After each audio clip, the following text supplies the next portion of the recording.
Okay guys, finally it's time. Pertama kali gue cobain yang ada di dalam ini. So, yes, what's up guys, welcome back to Best in Like YouTube channel. Sama gue Malvin, dan kita bakal unboxing sebuah produk yang bisa dibilang genre gamingnya ini kuat banget ya, mendarah daging, dan gue sendiri belum pernah nyobain sebelum-sebelumnya. Dan yang menarik adalah ini harganya bisa dibilang affordable, harganya udah stabil dan turun, dan menurut gue ini sangat-sangat worth it buat kalian yang pengen gaming di tahun 2022 ini. So yes, langsung aja tanpa basa-basi lagi kita mulai videonya. Let's go.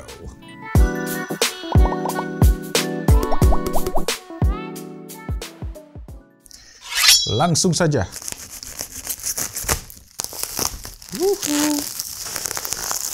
Lala.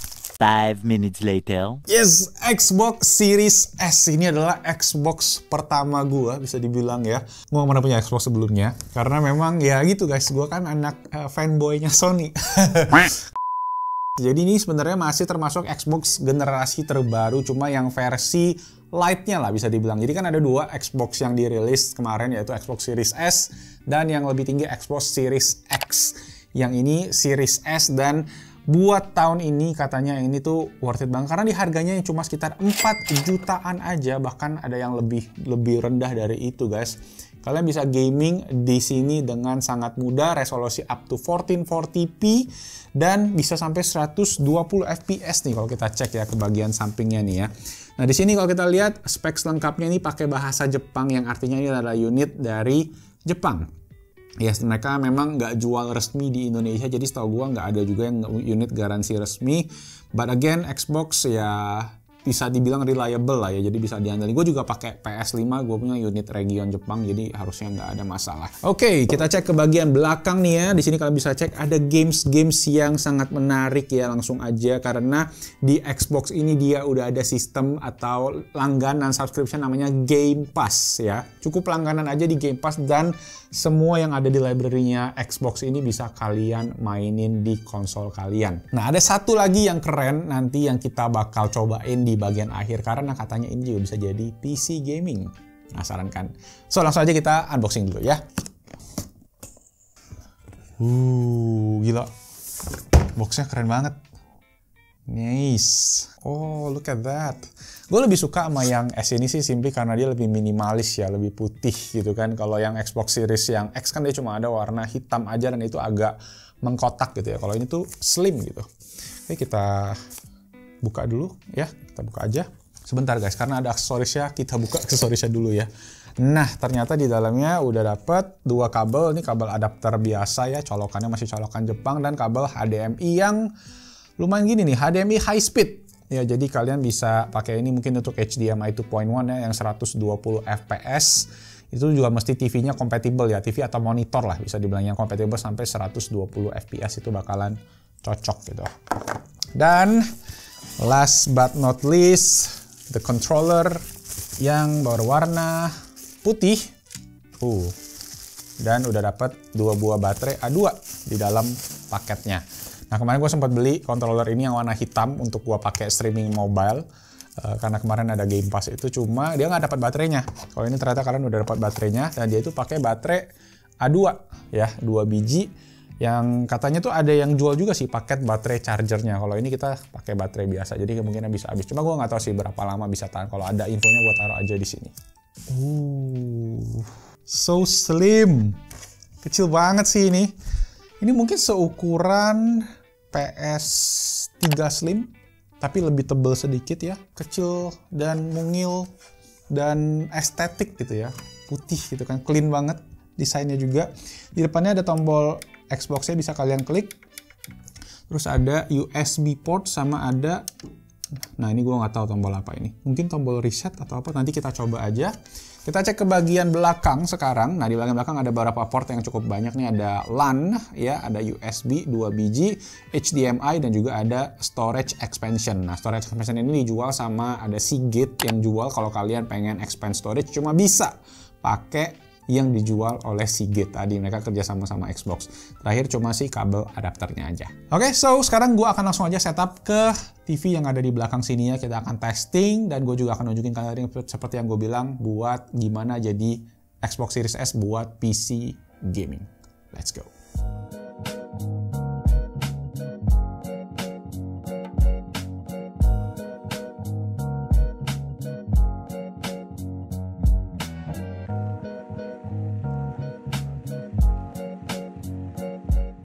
Alright guys, finally kita kelar juga install, setup, dan ya beberapa game setelah butuh waktu yang lumayan lama nih, seminggu 2 minggu lebih, karena emang waktu downloadnya itu kayak ya lama gitu karena gamenya gede-gede. Dan kalau ngomongin in terms of interface ya, seperti yang kalian bisa lihat sekarang emang berbeda banget ya, dan ini pertama kali gue nyobain Xbox, makanya butuh sedikit penyesuaian aja. Nah, satu hal yang menarik adalah buat Xbox sekarang, kalau kalian pengen main itu gampang banget, kalian tinggal langganan aja fitur yang namanya Xbox Game Pass. Nah, ini tuh sejenis subscription game yang bisa dibilang tuh saat ini kata orang paling oke, dimana kalian ya tinggal bayar langganan aja. Waktu itu startingnya sekitar 50.000, bahkan gua kemarin cuma bayar 1 OVO point ya, gua bisa dapat Xbox Game Pass 3 bulan. Dan pilihan game yang dikasih pun juga ini banyak banget ya, mulai dari first party-nya Microsoft, ini ada kayak Forza Horizon 5, dan ada beberapa game kayak ini juga Doom Eternal ya, yang juga Game Pass. Jadi kalau kalian daftar Game Pass itu banyak banget pilihan gamenya. Dan ini gua pakai yang Xbox Game Pass Ultimate kemarin. Gua iseng-iseng beli di e-commerce karena lebih murah.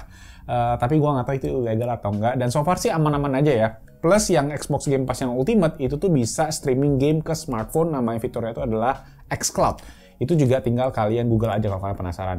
Nah, selain tadi via Xbox Game Pass, sebenarnya juga kalau kalian pengen game gratis itu banyak ya. Di Microsoft Store ada game free to play di Xbox Series S dan juga Series yang X. Misalnya, kalau kita cek ke sini ya, ke bagian games yang top free. Tuh, kalian bisa lihat ada biasanya Fortnite itu gratis, ada Apex Legends, ada Fall Guys juga gratis, dan PUBG juga sekarang udah gratis. Plus yang gua tuh lagi sering mainin sekarang yaitu si World of Warships Legends. Nah, ini dia gamenya guys. Jadi sesuai dengan namanya, ini tuh game strategi perang-perangan kapal gitu ya, yang seru banget kalau kalian main sama teman-teman. Dan kapal-kapal yang ada di sini itu juga sesuai, beneran ada sejarahnya itu di dunia nyata. Jadi buat kalian yang pengen main misalnya, ini tuh bukan sekedar main, tapi itu juga butuh skill, dan yang paling penting tuh timing, strategi ya. Plus ya kalau kalian main sama teman bakalan lebih fun juga. Dan biasanya kan bosan ya, game gratis kan rata-rata FPS gitu-gitu. Nah, ini adalah menawarkan sedikit berbeda ya dengan kapal-kapalnya tadi. Dan ini juga tersedia selain di Xbox juga di PS. Kalian juga bisa cek aja linknya di bawah kalau kalian pengen dapetin bonus nih dari publishernya. Tinggal masukin aja invite code-nya Console Battle. Nih gue taruh di sini ya. Buat kalian yang bisa dapetin 3 premium ships, ada items juga, dan juga 7 hari akun premiumnya World of Warships. Cek aja juga linknya di bawah. Dan buat kalian yang di PC, kalian juga bisa mainin game World of Warships ini, karena yang seru adalah bulan Agustus ini kan pas banget dengan kemerdekaan RI, itu ada bonus 1 premium Indonesian ships, yaitu kapal Siliwangi selama 15 hari bisa kalian pakai, dan tambahan 1945 credit points dan 817 doubloons. Tinggal pakai juga, ada kodenya Indo 2022. Oke, langsung aja cek linknya, semua gue taruh di kolom deskripsi di bawah. Nah, sekalian ngomongin soal gaming PC, di internet kemarin tuh pas gue cari-cari soal si Xbox Series S ini, banyak yang beredar kalau orang tuh pakai si Xbox ini sebagai pengganti gaming PC, karena Microsoft itu ngasih support buat keyboard dan mouse di Xbox ini guys. Kalau PS itu kan nggak bisa ya. Makanya kali ini gue pengen nyobain juga, sekalian nunjukin ke kalian. Sekarang kita sharing-sharing aja. Yuk kita pindah setupnya ke meja sekarang.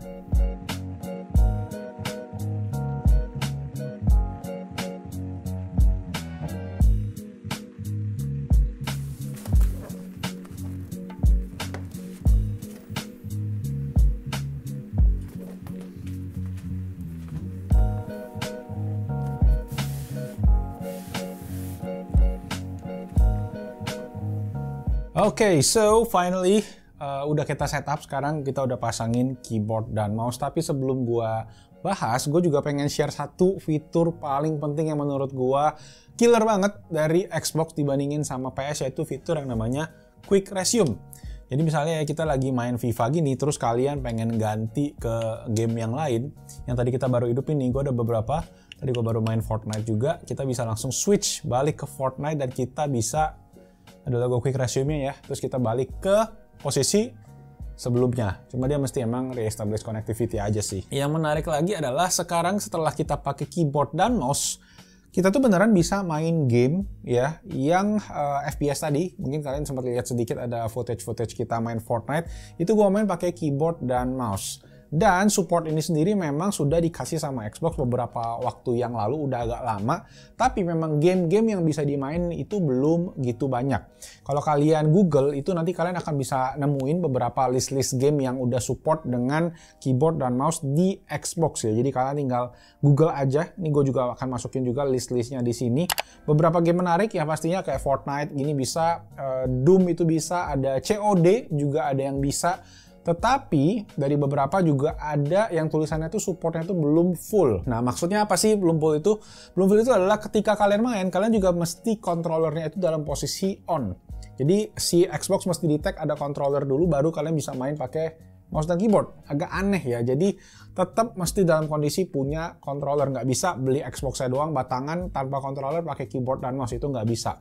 Dan untuk keyboard dan mouse-nya sendiri, ini juga kalian harus pakai yang kabel atau yang wireless-nya itu via dongle. Nggak bisa pakai yang Bluetooth ya. Jadi cuma bisa dicolokin di port belakang, dan port belakangnya juga cukup lengkap. Ada 2 USB ekstra yang bisa kalian pakai buat itu, dan di depan juga ada 1 buah USB lagi yang mungkin kalau kalian pakai hard disk untuk storage game kalian itu juga bisa. Nah, in terms of experience sendiri, pas gue tadi mainin pakai mouse dan keyboard itu emang agak canggung awal-awalnya, karena gue juga berasa ini kayak konsol tapi kita bisa mainin pakai mouse dan keyboard. Dan ternyata setelah kita main di Fortnite tadi, kita juga bisa ternyata setting per mouse dan keyboardnya kayak kalian ya di game PC aja. Jadi ada mouse sensitivity-nya, dan kalau mouse kalian kebetulan kayak gue gini Corsair Harpoon, dia ada DPI adjuster-nya ya. Itu kalian juga bisa gonta-ganti langsung on the fly atau lagi main di game kayak gitu, atau ya kalau kalian mau setting dari awal udah bisa. Cuma memang aplikasinya nggak kayak di Windows ya, walaupun Microsoft ini, Xbox ini yang punya Microsoft, which is yang punya Windows, kalian nggak bisa install aplikasi third party kayak di laptop kalian karena platform yang berbeda. Jadi kan cuma bisa atur via in-game-nya tadi. Dan ya itu mungkin jadi kekurangan yang bisa dibilang ya, kalau kalian di game yang berbeda ya harus setting mouse yang berbeda juga, karena mungkin setiap game punya sensitivitas yang berbeda juga. So ya, itu sih dari segi tes ini. Memang gue baru tes di 1 game di Fortnite aja, karena beberapa game yang lain gue belum download, dan menurut gue tuh kekurangannya adalah si storage-nya Xbox ini tuh cukup terbatas. Jadi yang si Series S ini cuma 512 GB, tapi yang kita bisa pakai tuh sekitar nggak nyampe 400 GB bahkan ya. Nih kalau kita cek nih ya, jadi total internal storage-nya itu 364 GB, dan ini gue udah kepake hampir 90%. Dimana game gua ini kalau kita cek-cek ya, mungkin game kita itu cuma ada sekitar 7 totalnya ya. Dan itu udah memakan ya segitu banyak storage-nya. Jadi kalian butuh ekstra tambahan, ada slot buat si storage tambahan yang harganya lumayan mahal. Gue belum cek berapa, tapi nanti kalau ada kita taruh aja informasinya di sini. Atau solusi berikutnya adalah kalian bisa pakai hard disk katanya, atau external HDD buat kalian simpen game-game yang kalian nggak mainin. Tetapi kekurangannya di sana adalah kalian nggak bisa pakai fitur si Quick Resume. Misalnya kalian mau main nih, nah game yang bisa kalian pakai untuk Quick Resume itu game yang tersimpan di dalam internal storage-nya Xbox Series S ini.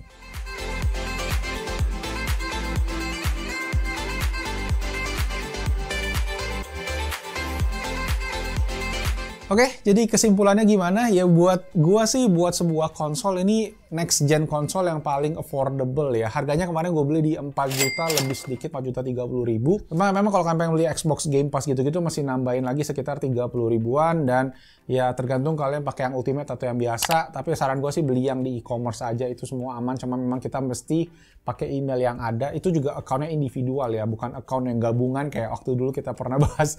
Dari segi experience, gila sih. Kalian dapat beli 4 juta rupiah, tinggal tambah game sedikit, udah bisa mainin game yang banyak banget tanpa harus kalian beli game fisiknya. Itu bener-bener game changing sih. That's why makanya Xbox Series S ini terutama ya bener-bener sukses di Jepang, katanya sold out, bahkan mengalahkan ya Sony di kandangnya sendiri, katanya kurang lebih kayak gitu. Dan itu aja sih untuk first impression dan testing daripada Xbox Series S, gaming console paling affordable next gen yang menurut gua highly recommend kalau kalian memang daripada rakit PC mungkin yang harganya belasan juta ya, mungkin ini bisa jadi alternatif yang oke juga. Dan jangan lupa juga buat cekin game World of Warships. Linknya semua gue taruh di kolom deskripsi di bawah, bisa buat Xbox, PS, sampai ke PC, dan ada kode-kodenya juga tadi dipakai biar kalian dapetin item-item menarik dan juga premiumnya. Oke, itu aja. Nama gue Malvin. Stay safe, stay healthy, and I'll see you guys on my next video. Ciao. FIFA.